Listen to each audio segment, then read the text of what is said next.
예, 우리 오늘 말씀의 주제를 한번 같이 읽어보실게요. 시작. 거듭난 성도의 특징. 아멘.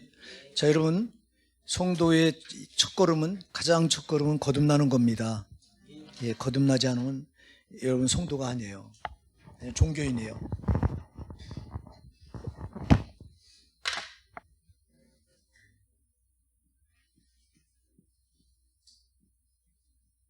우리가 요한복음 3장 3절에 보면 예수님께서 니고데모에게 그런 말씀을 하세요. 진실로 진실로 내게 이르노니 사람이 거듭나지 아니하면 하나님 나라를 볼 수 없느니라, 이렇게 말해요. 거듭나지 않으면 뭐를 못 봐요? 하나님 나라를 볼 수가 없어요. 여러분, 하나님 나라가 보이셔야 돼요. 저 천국에 여러분 소망이 있어야 돼요. 거듭나지 않으면 저 천국이 안 보여요. 그래서 밤낮 땅의 것에 목을 메고 땅의 것에 끌려다니며 살아야 돼요. 그러나 거듭나면 하나님 나라가 보여요. 천국이 보인다고요. 이게 그냥 희미하게 보이는 게 아니라고요. 거듭나면 확실히 보인다고요. 저기가 진짜 내가 가야 될 곳으로 확실히 붙들게 된다고요. 거듭나지 않으면 이게 하나님 나라가 안 보인다. 하나님 나라가 이 천국이 안 보인다. 이게 또 요한복음 3장 5절에 보면 예수님께서 니고데모에게, 그러니까 이 요한복음 3장 4절 니고데모가 뭐라고 부르냐니까, 거듭나야 된다고 말하니까 니고데모가 이렇게 물어요. 사람이 늙으면 어떻게 거듭날 수 있습니까? 모태에 들어갔다 두 번째 태어나는 것입니까? 이렇게 물어요. 어머니 뱃속에 들어갔다 다시 나와야 됩니까? 이렇게 물어요. 그랬을 때 요한복음 3장 5절에서 예수님께서 진실로 진실로 내게 이르노니 사람이 물과 성령으로 나지 않으면 하나님 나라에 들어갈 수 없느니라. 뭘로 거듭나야 돼요? 물과 성령으로. 자, 물과 성령에 대해서는, 이게 물과 성령은 같은 급인데요. 잘 보세요.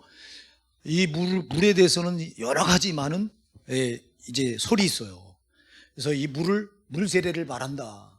물로 물 세례를 말하고 성령은 성령 세례를 말한다. 이렇게 주장하게 돼요. 그래서 이걸 물 세례다, 또 이걸 성령 세례다, 이렇게 말하게 돼요. 근데 여러분, 저는 그렇게 안 봐요. 이 물을 뭘로 보냐면, 여러분, 예수님께서 십자가에서 뭐 하셨죠? 물과 피를 다 쏟으신 줄 믿으십니까? 우리 요한일서 3장 6절부터 8절까지 한번 좀 열어줘 보실래요? 요한일서 5장 8절로, 요한일서 5장 8절로, 5장 7절로 8절. 자, 6절부터 한번 보실까요? 6절. 6절. 시작. 이는 물과 피로 임하신 자니 곧 예수 그리스도시라. 물로만 아니요 물과 피로만 임하셨고. 자, 잠깐만요. 자, 다시 한번 읽어볼게요. 시작. 이는 물과 피로 임하신 자니 곧 예수 그리스도라. 물로만 아니요 물과 피로 임하셨고. 예수님 뭘로 임하셨다고 그래요? 물로 임하셨다. 물로만 아니요 물과 뭐로? 피로 임하셨다. 그래서 이 물을 예수님께서 십자가에서 쏟으신 물과 피. 할렐루야.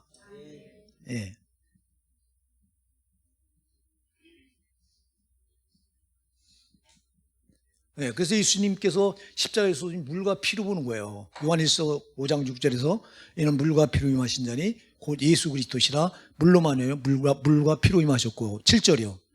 7절 다음 절 시작. 증거하신 이는 성령이시니 성령은 진리니라. 8절 증거하는 이가 셋이니 성령과 물과 피라. 또한 이 셋이 합하여 하나이니라. 그래서 물이 나오고 그 다음에 성령이 나와요. 이게 무슨 말이냐면, 예수님께서 나 같은 죄인을 구원하시기 위해서 십자가에서 살찌고 피 흘려 죽으신 거 믿으십니까? 네. 십자가에 물과 피를 다 쏟으신 거 믿으십니까? 네. 근데 이걸 뭘로 믿어야 되냐니까, 뭘로 믿어야 돼요? 성령으로. 할렐루야. 네. 그래야 거듭나는 거예요. 근데 이거를 그냥 우리 이성으로 받아들이고 지식으로, 내 생각으로, 우리 피조물의 입장에서 내 생각으로, 내 이성으로 받아들여서는 거듭날 수가 없어. 이거를 성령이 알게 해주셔야 된다. 할렐루야. 예수께서 십자가에서 쏟으신 물, 피, 이게 내 죄 때문에 그렇단 걸 성령이 확증을 해주셔야 된다. 아멘. 이게 성령으로 믿어야 돼요. 오늘날 근데 교회 안에 성령으로 안 믿고 이성으로 받아들여요. 내 지식으로 그냥 믿어요. 그러니까 막연한 거예요, 이게. 자, 여러분, 우리가 고린도전서 2장 10절, 11절을 한번 열어줘 보실래요? 고린도전서 2장 10절, 11절. 자, 시작. 오직 하나님이 성령으로 이것을 우리에게 보셨으니 성령은 모든 것 곧 하나님의 깊은 것이라도 통달하시느니라. 사람의 사정을 사람의 속에 있는 영외에는 누가 알리요? 이와 같이 하나님의 사정도 하나님의 영외에는 아무도 알지 못하느니라. 할렐루야. 자, 여러분, 성령만이 하나님의 깊은 것까지 통달한다. 믿으십니까? 우리는 죽었다 깨어나도 하나님의 깊은 것을 이해할 수가 없어요. 통달이 안 돼요. 피조물이라. 창조주 하나님의 그 깊은 속을 우리 피조물은 절대 들어갈 수가 없어요. 들어가 볼 수가 없어. 누구만 들어가? 성령만 들어가셔. 아멘. 그래서 10절 오직 하나님이 성령으로 이것을 우리에게 보이셔서 성령은 모든 것 하나님의 어디까지? 깊은 것까지 통달하신다. 11절이 중요해요. 11절 시작. 사람의 사정을 사람의 속에는 영외에는 누가 알려? 이와 같이 하나님의 사정도 하나님의 영에는 아무도 알지 못하느니라. 하나님의 사정을 누구만 알아? 성령만 아셔요. 하나님 아버지의 사정, 아들 예수의 사정을 누구만 알아요? 성령만 알아요. 아버지의 사정이 뭐예요? 여러분 아버지의 사정이 뭘까요? 아버지가 왜 아들 예수를, 자기와 한 본체인 아들 예수를 피조물처럼 인간의 몸을 입혀서 이 세상에 왜 보내셨어요? 그리고 왜 십자가 못 박아 죽겠어요? 이게 아버지 사정이에요. 아버지가 가진 사정이 뭐예요? 이 죄인들을 뭐 하는 거예요? 구원하는 게 아버지 사정이에요. 아멘 하세요. 디모데전서 2장 4절에 하나님 모든 사람이 구원을 받으며 진리를 한 데 이르기를 원하시느니라. 하나님 아버지 사정은 모든 죄인들이, 우리 인간은 다 죄인들이잖아요. 이 죄인들이 구원받아서 천국 가기를 원하는 게 아버지 사정이에요. 그래서 자기 완본체 되는 아들 예수를 인간 피조물의 몸을 입혀서 이 세상에 보내셔서 죄값은 사망이기에 우리 죄값을 갚아주시기 위해서 아들 예수를 십자가에 못 박아 죽이신 거예요. 이게 아버지 사정인 줄 믿으시기 바랍니다. 그럼 아들 예수 그리스도의 사정은 뭐예요? 아들 예수가 왜 이 땅에 인간의 몸을 입고 아버지가 가라고 했으니까 그냥 마지못해 오셨습니까? 아닙니다. 우리 예수님은 자기 스스로 오신 줄 믿으시기 바랍니다. 그럼 왜 인간의 몸을 입고 낮은 데로, 가장 낮은 곳으로 비천하게 종의 형체를 가지고 오셨다고 빌립보서 2장 5절 이하에 말해요. 너희 안의 마음은 곧 그리스도 예수의 마음이니 그는 근본 하나님의 본체시나 하나님과 동등됨을 취할 것을 여기지 않고 오히려 자기를 비워 종의 형체를 가져 사람들 같이 되었고 이랬어요. 아니 뭐 때문에 종의 형체를 가지고 사람들 같이 이렇게 비천하게 피조물로 아들 예수가 오신 사정이 뭐예요? 우리 죄인을 구원하시기 위한 아들 예수의 사정이에요. 아버지 사정도 아들 예수의 사정도, 아버지 하나님의 사정도 아들 예수의 사정도 하나같이 뭐예요? 우리 죄인들을 지옥 가지 않고 구원해서 천국으로 이끌어 가시려고 하는 게 이게 아버지 사정, 아들 예수의 사정인 줄 믿으시기 바랍니다. 이 사정을 우리는 몰라. 왜 모르냐? 우린 피조물이기 때문에 창조주 하나님을 근접할 수가 없어. 자, 여러분 구은뱅이가 사람의 사정을 알아요? 죽었다 깨어나면 몰라요. 또 그거보다 더한 게 피조물이 창조주 하나님을 아는 거예요. 모릅니다. 이거를 우리 사정으로 이게 접근이 안 됩니다. 근데 이 사정을 누구만 알아요? 성령만 아셔요. 그래서 성령이 아버지 하나님의 깊은 것까지 통달하시고 아버지 하나님의 사정, 죄인을 어떻게 구원하시려고 하는 그 사정, 아들 예수가 이 땅에 오셔서 그렇게 십자가 자기를 처절하게 못 박아 이제 죽어서 우리 인간들을 구원하려고 하는 이 사정을 누구만 통달하고 하신다? 성령만 통달하고 하시는 거예요. 그래서 그 성령이 우리에게 예수가 왜 십자가에 못 박혀서 이게 물과 피를 다 쏟으셨는가를 성령이 우리 안에 들어와서 이걸 우리 안에다 공개해 주셔야 아는 거예요. 이게 이렇게 알아야 거듭나는 거예요. 이렇게 알아야. 근데 오늘날 적지 않은 신자들이 이렇게 성령으로 예수를 알지 못해요.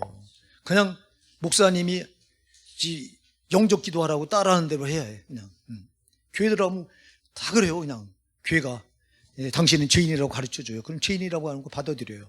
당신은 죄인이니까 죄사함을 받아야 된다고 말해요. 그럼 죄사함을 받는 길은 예수 믿는 거 말고 없다고 가르쳐줘요. 그래서 가르쳐주면 가르쳐주는 대로 따라가요. 그리고 예수님을 내 죄를 용서해 주세요. 그리고 예수님 내 안에 들어오셔서 내 죄를 용서해 주시고 내 마음의 왕이 되어 주세요 하고 영접기도 따로 하고, 그리고 덩어리 툭툭 때리고 당신은 구원받았습니다. 오늘부로 구원받았습니다 이래요. 요거 가짜예요. 속으면 안 된다 이 말이요. 그렇게 해서 거듭나는 게 아니요. 성령이 아버지 하나님의 사정, 나를 구원하시고자 하는 아버지 하나님의 사정, 또 성자 예수가 나를 구원하시고자 하는 사정을 성령이 가지고 들어오셔, 내 마음에 들어오셔서 펼쳐줄 때, 공개해줄 때 비로소 이게 확실히 믿어지는 거예요. 이건 그림자가 아니에요. 이거 실체예요. 이때 회심이 일어나는 거예요. 회심이 뭐야? 내 안에 있던 죄가 막 무너지는 게 회심이야. 할렐루야. 성령이 오셔서 아버지, 나를 구원하시려고 하는 아버지 하나님의 사정, 아들 예수의 사정을 내 안에다 펼쳐 보여주실 때, 이때 기가 막힌 일이 벌어지는 거예요. 이게 회심이라고. 막 죄가 막 토설되고, 죄를 내놓으라고 누가 말했습니까? 아니요. 성령으로 예수님이 영접하는 순간 내 안에 있던 그 어둠이 무너지는 거예요. 이게. 빛이신 예수님이 성령으로 들어오니까 그냥 그 앞에서 내 죄가 무너지는 게 회심인 줄 믿으시기 바랍니다. 이렇게 돼서, 이렇게 될 때 진정한 거듭남인데, 물론 제가도 얘기했어요. 그렇게 하지 않고도 거듭남의 역사는 있을 수 있어요. 말씀을 계속 듣다 보면 말씀이 우리 안에 있는 죄를 조금씩 깨트려 나가. 그래서 나중에 이게 나도 모르게 무너져서 내 안에 있던 이 사탄의 이 인격, 사단의 성품은 무너지고 내 안에 예수 그리스도의 그 성품이, 인격이 이렇게 세팅되는 경우도 있어요. 이렇게 나도 모르는 사이에 말씀을 듣는 순간 조금씩 듣고 하다 보니까 죄가 조금씩 허물어져서 나중에 내 안에 마귀의 성품은, 인격은 사라지고 여기 내 안에 예수의 인격 성품으로 세팅되는 경우, 이런 경우도 거듭나는 경우예요. 근데 여러분, 이렇게 거듭나는 것보다는 여러분들이 이 거듭남의 경험이 아주 확실해야 된다 말입니다. 이럴 때 사단은 여러분을 정죄하지 못하는 거예요. 예, 여러분 반드시 거듭나셔야 돼요.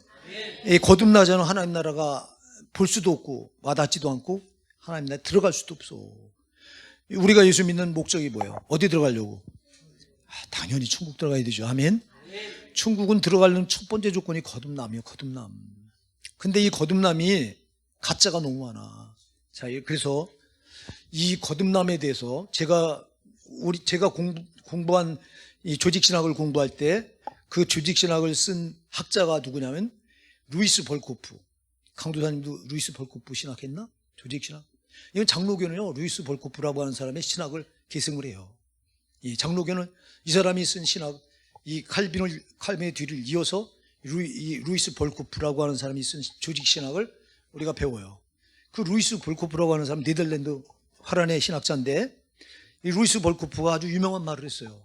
어떤 말을 했냐? 그가 이런 주장을, 상상적 구원이라고 하는 말을 했어요. 따라하세요. 상상적 구원. 이게 뭐냐? 이게 거짓 구원이에요. 거짓 구원. 죄 안에 상상적 구원에 걸린 신자들이 무지기수로 많다. 예, 이게 뭐냐? 이 상상적 구원이 뭐냐? 나는 구원받았다고 확신하는 거예요.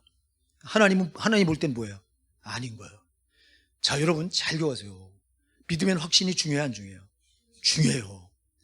믿으면 확신이 있어야 돼요. 근데 여러분, 이 확신이 나만 확신하는 것만 안 돼요. 이 확신을 누가 지지해 줘야 돼요? 하나님이 지지해 주셔야 돼요. 그래서 하나님도 인정하고 나도 인정할 때 이게 진짜 구원이에요. 근데 나는 인정하는데, 나는 확신하는데 하나님은 아니야. 이런 구원이 거짓 구원이에요. 이게 거짓 구원이고 상상적 구원이요. 이거는요, 루이스 벌코프가 이런 말을 했어요. 상상적 구원에 걸린 신자들은 거듭날 수가 없다. 거의 거듭나기가 힘들다. 왜? 나는 구원받았다고 뭐 하는 거예요? 믿으니까 거듭났으면 남을 아주 확신해버리니까 나는 다시 난 구원받아야 되겠다고 하는 생각을 전혀 하지 않아. 이런 사람들은. 자, 이게 왜 그러냐? 자, 여러분 잘 기억하셔야 돼요. 믿음은 확신입니까? 아닙니까? 맞죠? 믿음은 확신. 아멘? 믿음의 핵심은 확신이에요. 여러분, 확신이 없는 믿음은 가짜예요. 믿음은 확신이라고.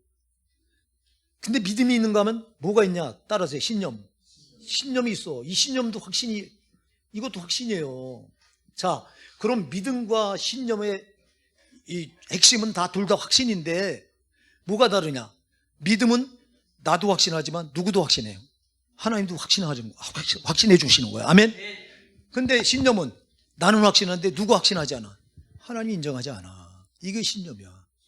여러분, 교회 안에 거듭남을 구원받았다고 하는 이것을 신념으로 붙들고 있는 신자들이 엄청 많은 거예요. 신념이 안 돼요, 이거에? 나만 구원받았다고 주장하면 안 돼요. 하나님이 인정하셔야 된다, 이 말이요. 나만 구원받았다고 확신하면 이건 신념이고, 나도 확신하고 하나님도 확신하고 인정해 주시면 이게 믿음이라 이 말이에요. 믿음과 신념은 전혀 달라. 근데 대부분의 교회 안에 신자들이 신념을 붙들고 나만 옳다고 나만 주장하는 거야. 내가만 주장하면 뭐예요? 주님이 주장을 인정해 주자면 아무것도 아닌데, 심판대 앞에서 다 이런 사람들이 지옥 가는 거야. 심판대 앞에서 나는 확실해, 나는 구원받았다고 확신하다가 심판대 앞에 서는데 주님이 난 너를 모른대요. 요거 가지고 제가 다시 한번 설교할 기회가 주어지면 설교할 거예요. 누가복음 13장에 나오는 이 말씀 가지고 주님이 모른대요, 도무지. 이거는 믿음을 붙들었던 게 아니라 뭘 붙들었던 거예요? 신념을 붙들었던 거예요. 그래서 심판대 앞에서 다 망하는 거예요. 여러분, 신념인지 믿음인지 점검하시기 바랍니다. 성령이 없이 나 혼자 하는 건 신념이에요. 성령이 거듭남이 여러분, 내가 나 혼자 이렇게 신념을 가지고 확신하다 보니까 거짓 구원이에요. 이거 속는 거예요, 내가. 이런 상상적 구원에 걸린 신자들이 교회 안에 부지기수로 많다 그랬어요. 루이스 볼코프라고 하는 신학자가. 저 사람은 진짜 신학자예요. 이론만 아는 사람이 아니에요. 성령을 경험한 신학자라고. 교회 안에는 여러분, 성령을 경험한 목회자도 있지만 성령을 경험하지 않은, 성령을 모르는 목회자도 많아요. 그래서 성령을 말하지 않아요, 교회 안에서. 모르는데 어떻게 말해요? 알아야 말하지. 사랑하는 여러분, 거듭남의 반대의 성령, 예수가 십자가에서 쏟으신 물과 피, 내 죄 때문임을 여러분 믿으시잖아요. 여러분만 믿지 말고, 여러분의 이성으로 믿지 말고, 여러분의 지식으로 믿지 말고, 여러분의 생각으로 믿지 말고, 성령께서 믿어지게 하셔야 된다 이 말이에요. 성령께서 가지고 들어와서 하나님 사정을, 십자가에 달리신 그 사정, 십자가에 물과 피를 쏟으신 사정을 나한테 공개해줘야 이게 비로소 진짜가 된다고. 이게 이렇게 하지 않으니까 나만 옳다고 주장해 신념이 돼서, 이 신념은 아무 때도 쓸 적이 없어. 이거 속는 거예요. 이거 거짓구원이야. 그래서 이거 가지고 있다 심판 앞에서 다 지옥 가는 거야. 우리 성도들 한 번도 신념이 아니라 믿음의 구원이 되시기 바랍니다. 제발 여러분 이성, 생각, 여러분의 경험, 여러분의 지식으로 예수 믿지 마시고 성령께 붙들려서 성령으로 믿으시기 바랍니다. 제가 성령이 답이라는 말을 아주 수도 없이 했어요. 이거는 아주 성령이 답이에요. 성령을 좀 사모하세요. 성령을 찾으세요. 성령께 여러분을 맡기세요. 성령님, 난 성령님 아니면 아무것도 아니에요. 그리고 오늘 여러분, 이 거듭남의 특징이 있어요. 자, 이 특징, 이거 열매인데요. 자, 우리 예수님께서 마태복음 7장 20절에 보면 그 열매를 보고 그 나무를 알라. 할렐루야. 자, 구원을 뭘로 보고 하냐? 내가 암만 구원받았다. 내가 암만 거듭났다. 구원은 거듭남이잖아, 이게요. 내가 암만 구원받았다, 암만 거듭났다 해도요, 뭘 보면 하냐? 자, 이게 사과나무인지 배나무인지, 이 자리에 여러분 사과나무 본 사람이 있어요? 안 본 사람, 사과나무 안 본 사람 손 들어봐. 우리 강사님 안 봤네. 이 시골 출시면서도 안 봤네. 예. 사과나무 다 봤어요? 배나무 안 본 사람. 우리 그치, 영광이 사과나무도 안 봤지? 사과는 봤어? 어디서 봤어? 홍천에 있는 그 주말농장? 사과나무 심었거든요, 거기. 그때 봤구나. 여러분, 이거 안 보면 모르잖아. 그럼 뭘 보면 알아, 이거? 그 열매 사과가 달렸으면 사과나무지. 그죠? 배가 달렸으면 뭐예요? 배나무지. 구원도 마찬가지예요. 거듭남도 마찬가지예요. 거듭남에 열매가 있어요, 이렇게. 이걸 가리켜 특징이라고 말하는데요. 여러분, 오늘 여러분들이 지금 거듭난 한번 특징을 살펴볼 텐데, 이렇게 점검해 보시기 바랍니다. 예, 거듭남의 열매가 있어요. 몇 가지가 있는데요. 제일 첫 번째 열매가 뭐냐면, 자, 여러분, 우리가 요한일서 5장 18절을 한번 읽어볼게요. 시작. 하나님께로 난 자마다 범죄치 않은 자를 우리가 아노라. 하나님께로 나신 자가 저를 지키심에 악한 자가 저를 만지도 못하느니라. 하나님께로 난 자마다 뭐하지 않아요? 자, 이게 첫 번째 열매. 잘 기억하세요.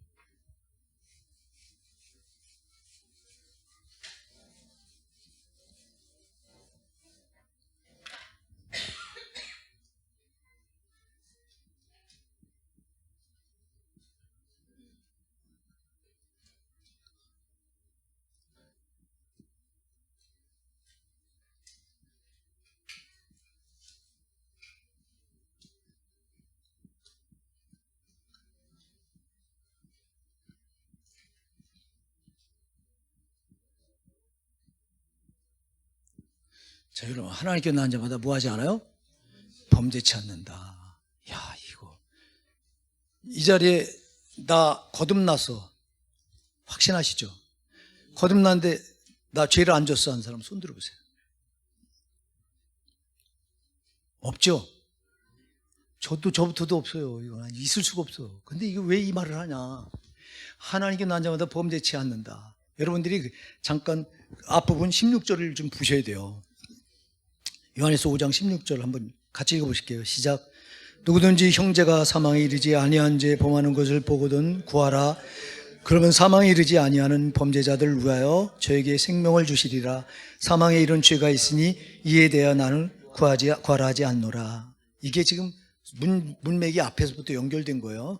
예, 이것만 딱 한 자만 띄워놓고 생각하면 이거 해석이 안 돼요. 근데 문제예요, 이게요.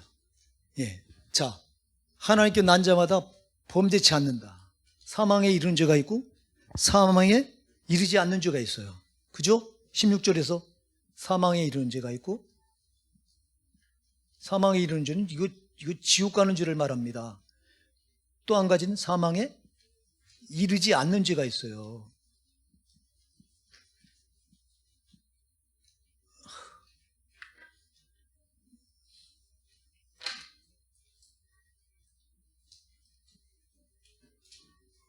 사망에 이르지 않는 죄를 위하여 기도하고 그를 구하래요. 그러면 하나님이 그에게 생명을 주실 것이다 이렇게 말해요. 그러나 사망에 이르는 죄가 있는데 나는 이에 대해 너에게 구하라 하지 않노라 그래요. 사망에 이르는 죄는 암만 기도해도 소용이 없다는 거예요. 자, 그래서 여기서 말하는 하나님께 난 자마다 범죄치 않는다고 하는 말은 어떤 죄를 말해요? 사망에 이르는 죄를 짓지 않는다는 거예요. 아멘 하세요. 사망에 이르는 죄가 있는데 이 죄에 대해서는 내가 너에게 구하라 하지 않노라. 왜? 구해봤자 소용이 없기 때문에. 그러면 사망에 이르는 죄가 뭐고 사망에 이르지 않는 죄가 뭘까요? 사망에 이르는 죄는요, 회개하지 않는 죄. 아멘 하세요. 회개하지 않는 죄. 사망에 이르지 않는 죄는 회개하는 죄. 아멘. 어떤 죄라도 회개하면 용서받습니까? 안 받습니까? 어떤 죄라도 회개하면 용서받아. 아멘 하세요. 우리 예수님께서 마태복음 18장에서 베드로가 예수님께 말해요. 주여, 내가 형제를 몇 번까지 용서하리까? 7번까지 하리까? 물어요. 당시 랍비들은 3번 용서하면 최고로 쳐줬어요. 3번 용서. 베드로는 예수님께 7번 내가 용서한다면 우리 예수님께 칭찬받을 줄 알고 이 질문을 한 거예요. 주여, 내가 내 형제가 내게 죄를 보면 몇 번까지 용서하오리까? 7번까지 하오리까? 랍비들은 3번 하라고 그랬는데 저는 7번까지 하오리까? 하고 이렇게 물어요. 그래서 예수님께서 뭐라고 대답하세요? 7번뿐 아니라 7번을 몇 번까지? 70번씩, 70번까지도 하라. 이게 무슨 말이에요? 무한정 용서라는 거예요. 우리 예수님은 똑같은 죄를 아무리 져도요, 아무리 짓고 7번 아니라 70번까지라도 용서하시는 분이 우리 예수님이에요. 할렐루야. 그래서 회개만 하면 다 용서받는다. 아멘. 근데 이때 회개할 때 중요한 게 있다. 내 의지만 가지고 해서는 안 된다. 성령으로 회개를 하셔야 된다. 성령이 지지하는 회개를 하셔야 된다. 이건 나중에 이거까지 살펴보면 아주 복잡하니까요. 자, 그 둘 중에 두 개가 있어. 자, 죄를 짓고도 회개하지 않는 자들이 있어요. 자, 여러분 잘 기억하세요. 이거는요, 거듭나지 않으면 죄를 짓고 회개할 수가 절대 없어요. 이거는요. 왜 그래요? 자, 여러분, 회개는요, 내 안에 누가 계신 거예요? 성령이 계신 거예요. 아멘 하세요. 내 안에 성령이 들어와 계신 거예요. 성령이 들어와 계셔서, 자, 죄를 지면요, 그래서 거듭난 사람은 이 죄를 범하지 않는다. 이게 다시 말해서 사망에 이르는 죄를 범하지 않는다는 거예요. 이건 다시 말해서 회개 안 하고는 못 견딘다는 거야. 할렐루야. 거듭난 사람은 반드시 뭐 해야 된다? 회개해야 된다. 왜? 내가 죄를 졌어.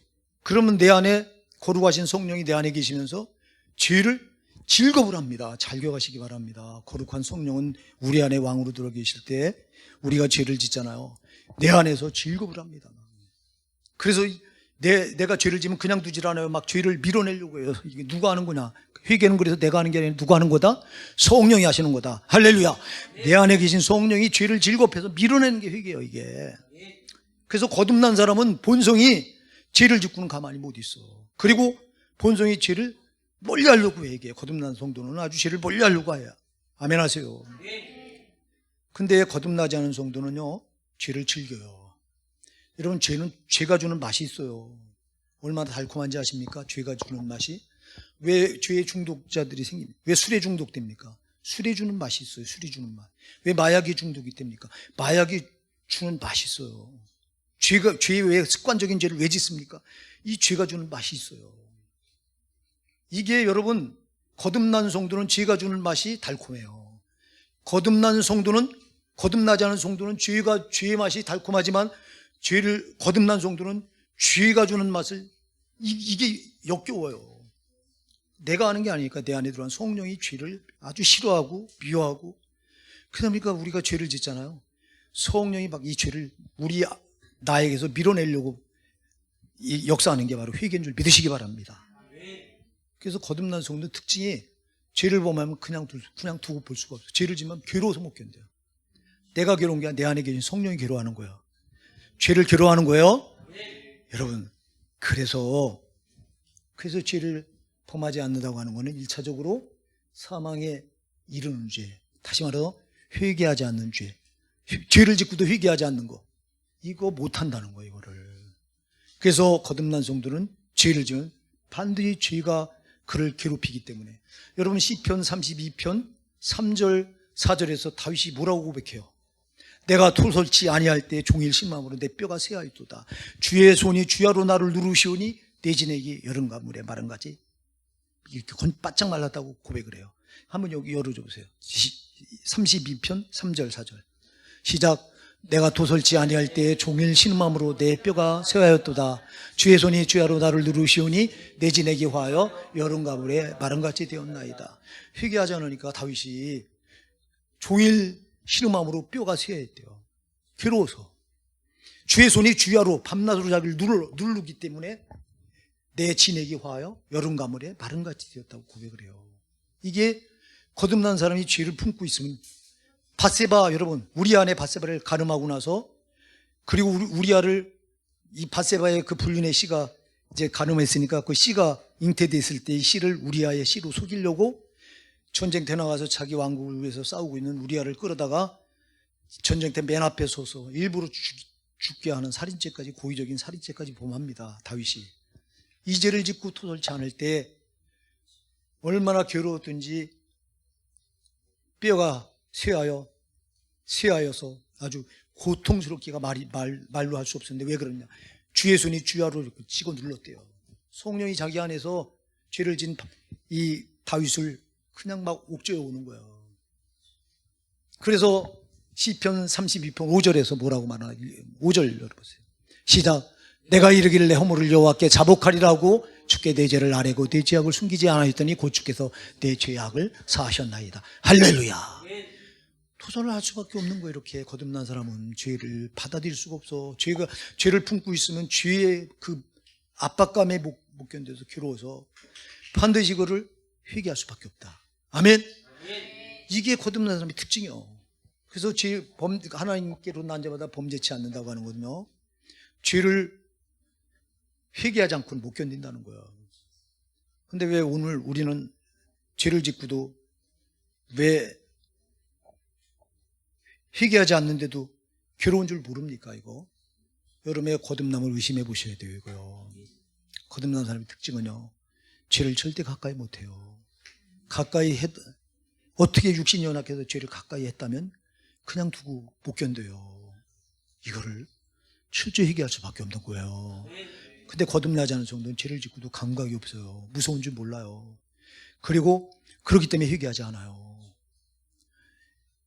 예, 오늘날 제가 자꾸 얘기하는데요, 오늘날 교회들이 문제가 뭐냐, 회개하지 않아요. 회개를 잃어버렸어요, 한국교회가. 이게 얼마나 무서운 일인지 몰라요.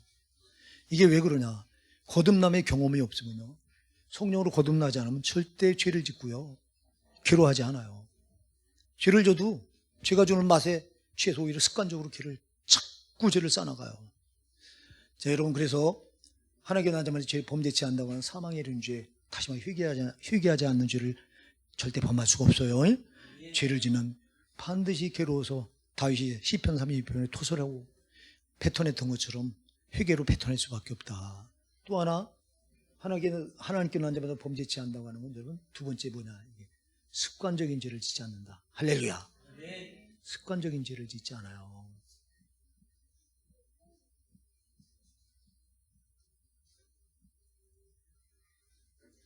그래서 여러분들이 시편 19편 13절에 보면, 주의 종으로 고범죄를 짓지 말게 하시며 그 죄가 나를 주관치 못하게 하옵소서. 그리하시면 내가 정직하여 큰 죄과에서 벗어나리이다 고백을 해요. 여기 읽어보세요. 시작. 또 주의 종으로 고범죄를 짓지 말게 하사 그 죄가 나를 주장치 못하게 하소서. 그리하시면 내가 정직하여 큰 죄과에서 벗어나겠나이다. 이게 무슨 말이에요? 고범죄가 뭐예요? 습관적인 죄예요. 여러분, 거듭난 성도는 습관적인 죄를 질 수가 없어요. 여러분, 오늘 이 자리에 습관적인 죄를 짓고 있다면 여러분의 거듭남을 다시 지키해 보세요.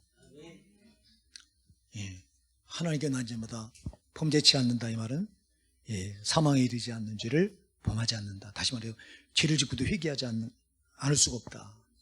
또 하나, 하나님께 난 자마다 범죄치 않는다, 이 말은 습관적인 죄를 우리가 육신이 약해서 죄를 질 수 있어요.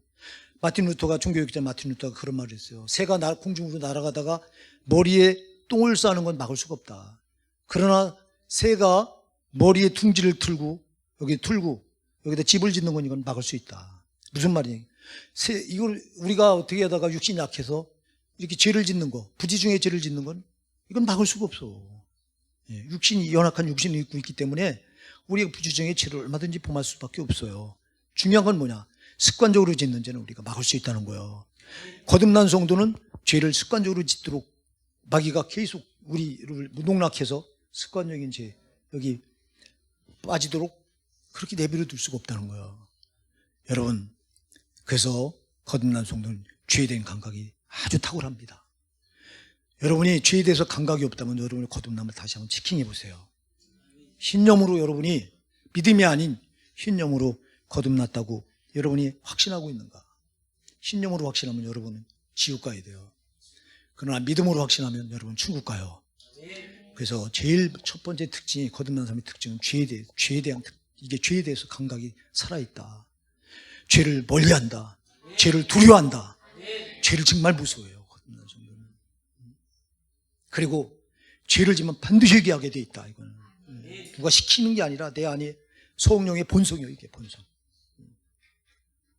그 다음에 두 번째 특징이 있어요. 두 번째 특징 따라하세요. 예배. 예배가 두 번째 거듭난 사람의 특징이에요. 예배. 여러분, 시편 50편 5절에 보면요, 시편 50편 5절에 보면 다윗이 이런 고백을 해요.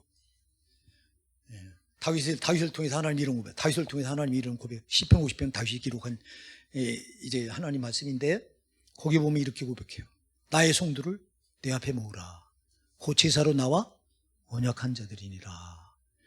나의 성도를 내 앞에 모으라. 뭐로 언약했어요? 제사가 뭐예요?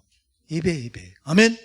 자, 여러분, 성도는 하나님과 예배로 계약한 사람들. 예배. 그래서 여러분, 거듭난 성도는 특징이 뭐다? 예배를 생명처럼 여긴다. 할렐루야.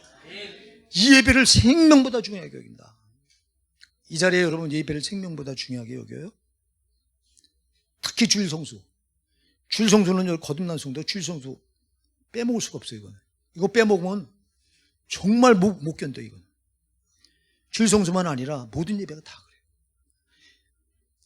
우리가 예배는 주일 오전 오후 또 수요 예배, 금요 찬양 기도회, 새벽 기도회도 예배죠.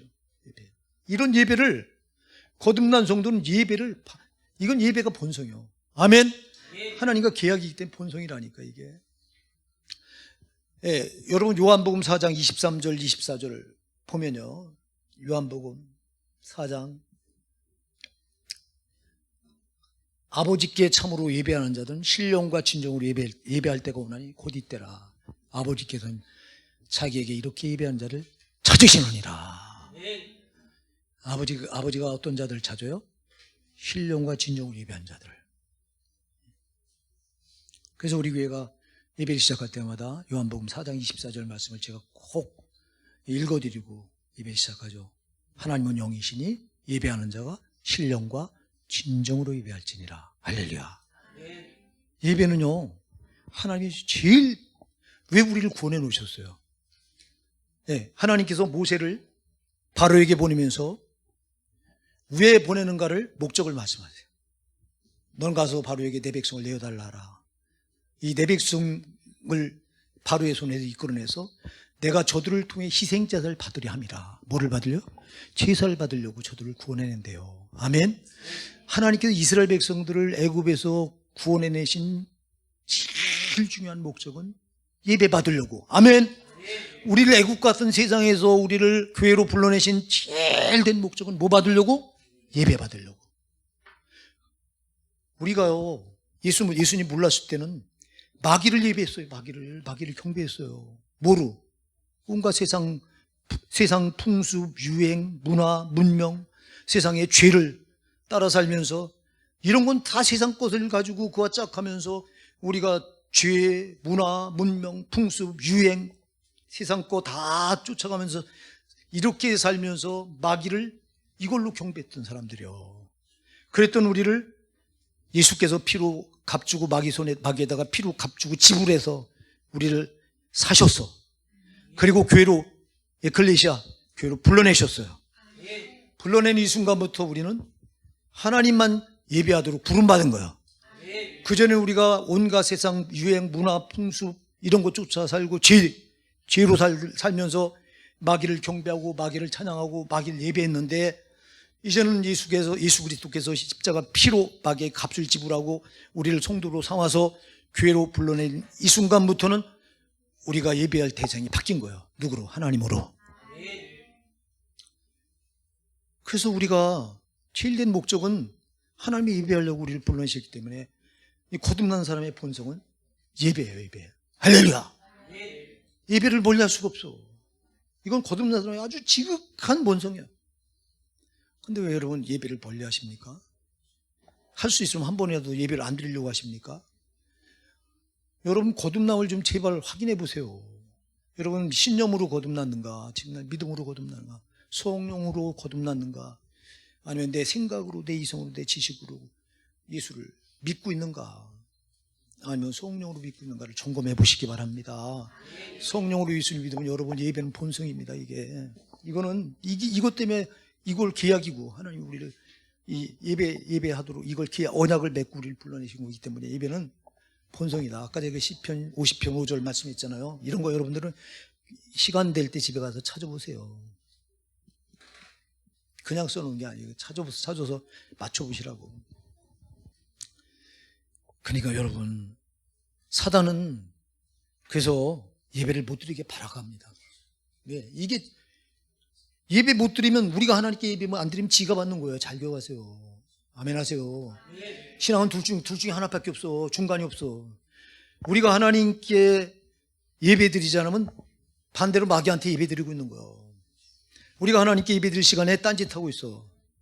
상황 쫓아서 상황이 어려우니까 그 상황 해결하려고 여기 빠져 있어. 그러면 그 세상 상황에 묻혀서 나는 하나님을 경배될 자가 마귀를 경배하고 있는 거야. 예배하고 있는 거야. 이걸 영적인 세계에서 누가 하냐고. 몰라. 까맣게 속아. 여러분이 하나님 앞에 예배 드리지만 딴 데가 있으면 여러분은 그 시간에 마귀를 경배하고 있는 거예요. 정신 차려야 돼 이거. 응?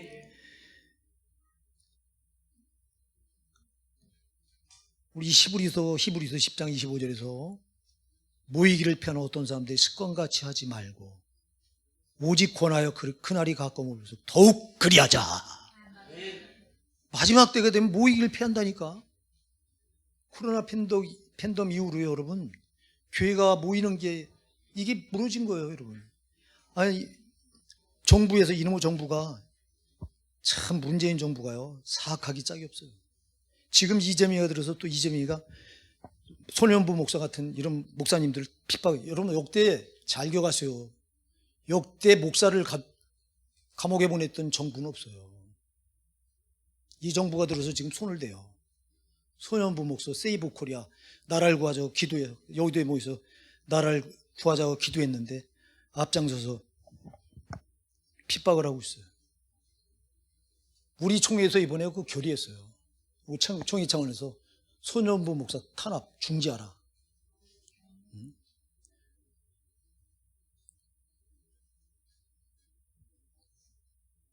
참 박정희도요. 그 독재자 박정희도 이 기독교를 손을 못 댔어요. 박정희는 시차를 자주 다녔다고. 삼각산에 여러분 기도가 그때부터 끊어지잖아요. 삼각산에 여러분 그쪽이 다 부자들만 살아요. 거기가요. 부자들만 별장 줘놓고 부자들만 사는데 밤마다 쥐하고 막 쳐대니까 민원이 안 들어가긴 하고 청와대로 계속 민원이 들어가. 그러니까 박정희가 수행원을 데리고 밤에 시차를 간 거예요. 그 삼각산. 가만히 기도를 들어보니까 누구를 위해 기도해요? 나라와 민족을 위해 기도해요. 누구를 위해 기도해? 대통령을 위해 기도해요. 야 이거 놔둬라. 건들지 마라. 할렐루야. 근데 이거를 누가 건드려요? 김영삼 정부 때 김영삼이가 건드려요. 삼각산 이거 기도하는 거 막자. 그래서 IMF가 김영삼 때문에 터져요. 여러분 하나님 살아계십니다. 예? 이 정부가 역대 누구도 목사들 손을 안 댔어요. 교회를 손을 못 댔어요. 근데 이제 손을 대기 시작해요. 이 정부가. 난 이 정부가 망하는 거 시간 문제라고 봐요. 어디 하나님을 대적해요. 하나님의 교회를 손대는 건 하나님을 대적하는 거예요. 아멘 하세요.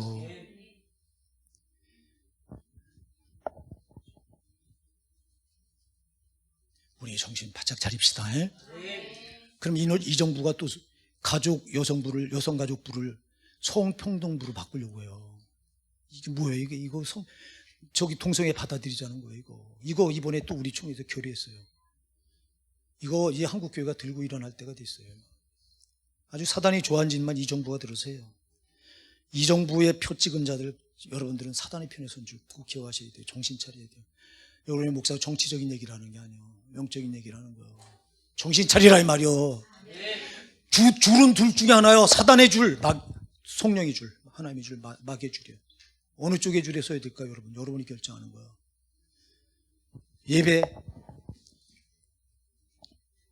예배 안 하면 여러분이 예배할 자리에 예배 안 하고 있으면 사단을 예배하고 있는 거다. 사단의 줄에 서 있는 거다. 정신 바짝 차려야 됩니다. 제 시간이요. 거의 다 됐어요. 이거 다 오늘 못해요. 이거 다음 주에 이어서 할게요. 송년하는 데까지 할게요. 저는 제가 문고 준비한 것도 아니고 짤막짤막하게 해서 누가 할 수 있어요. 그러나 여러분 그렇게 해서 여러분이 알아들을 수 있다면 좋지만 나는 어떻게든지 여러분에게 정말 하나님 말씀 먹여주고 싶은 거예요. 먹여주고 싶어. 이게 안 되는 거 알아요. 소도요 내 것까지는 끌고 갈 수 있어요. 주인이 먹는 거 지가 안 먹으면 그만이에요. 나도 여러분들에게 말씀을 정말 어떻게든지 하나님이 원하신 쪽까지 여러분을 끌어다 이렇게 놓을 수 있어요. 근데 여러분이 가슴을 닫고 안 먹으면 그만이야. 그래서 제가 여러분들한테 가슴을 열고 말씀을 받아라. 들을 끼는 이 마음에 있다. 수도 없이 얘기해요. 이거 마음으로 들려와야 돼요. 이게. 근데 그래서 여러분 목사는요 어떻게든지 이 사는 말 이게 말씀을 듣고 여러분들이 알고 살아야 되기 때문에 어떻게든지 또 먹여주고 싶어 막. 그 옛날에 내가 여러분들이 또 먹여주려고 하다 부작용이 얼마나 일어나냐고. 안 받아들이니까 가슴을 열고 받아 먹어라. 가슴을 열어라. 마음을 열려고 한다고 맨날 마음을 열려고 한다고 그냥 시험 들어서 나가. 여러분 목사는요. 여러분 목사가 사명이 뭐예요? 한 영혼이라도 살려야 되잖아요. 진짜 이게 내가 이것밖에 내가 뭐가 더 있냐고. 내가 여러분한테 그런 유익이라도 줘야지. 목사가 그냥 싹군 마냥 사람이나 봐도 먹고 예? 성도들 영적인 상태는 죽이 되든 밥이 되든 모른다고 하면 되겠냐고. 이 자리에 정치적인 얘기하면 싫어하지. 좌쪽에 있는 사람들이 싫어해요. 싫어해도 나는 여러분 목사가 벙어리 개가 되면 안 되잖아. 아멘 하세요. 이사야 56장 10절 열어줘 보세요. 이사야 56장 10절. 자, 시작. 그 파수꾼들은 소경이요 다 무지하며 벙어리 개라 능히 짓지 못하며 다 꿈꾸는 자요 누운 자요 잠자기를 좋아하는 자니. 그 파수꾼들이 구약의 거짓 선지자들, 이 자들 가리켜서 뭐라고 그래요? 소경이요. 못 봐. 영적인 세계를 못 봐. 다 무지하며 뭐다? 벙어리게. 입이 있는데도 똑바로 말을 못해. 왕에게 직고를 해야 되는데 왕에게 직고를 안 해. 여러분 종교 분리 원칙 해서 정치와 종교는 분리돼야 된다. 이거 일제시대 때 일본 놈들이요 신사참배 못하게 하려고 교회들 정치와 종교를 분리해야 된다 해서 저것들이 주장한 게 종교 분리예요. 여러분 종교가 정치에 반드시 개입했어요. 여러분이 구약 성경을 보면요 선지자들이 왜 이사야 선지자가 톱에 켜 죽어요. 므낫세 왕 저거 잘못한다고 지적하니까 톱으로 켜 죽여요. 이레미야가 시드기야 왕 잘못하는 거 잘못한다고 말하니까 치유대 뜰에 물구덩이 아주 죽이려고 해요. 아니 벙어리개가 되면 사는데 보고도 죄를 지적하지 않고 가만히 입 닫고 있으면 벙어리개가 되면 살아요. 근데 짓는다고 죽여요. 그래도 진리는 여러분 지져야 돼요. 진리 가르쳐줘야지. 뭐가 옳은지 뭐가 아닌지를 가르쳐줘야 그 사람이 받아들이는 건 그 사람 몫이요. 나는 목사님 하는 말을 안 받아들이겠어요. 난 정치적인 색깔 말하는 거 싫어요. 그럼 여러분 그렇게 받아들여. 그러다 여러분 여러분 심판 받아. 그러나 여러분 벙어리개가 돼서 몰라서 여러분을 지옥 보내면 안 되잖아. 적어도 알려는 줘야 될 거 아니야. 그러니까 여러분들이 바르게 알아야 된다 이거요. 목회자도 바르게 전해야 되고. 예.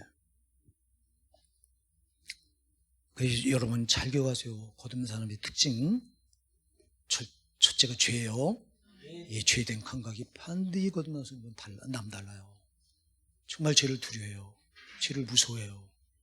죄를 지면 그냥 못 견뎌요. 반드시 회개할 수밖에 없어요.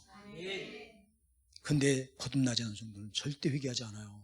회개해도 입에 바른 회개, 성령께 붙들려 하는 회개가 아니라 입에 바른 이 회개만 하고 말아요. 그리고 두 번째가 예배예요. 거듭난 성도는 예배가 본성이에요. 예배가 생명보다 중요한 거예요. 이것 때문에 내가 성도 됐다고 하는 걸 알아요. 여러분 오늘 이제 다음 시간에 이어서 그 다음번은 이제 특징을 또 우리가 살펴볼게요.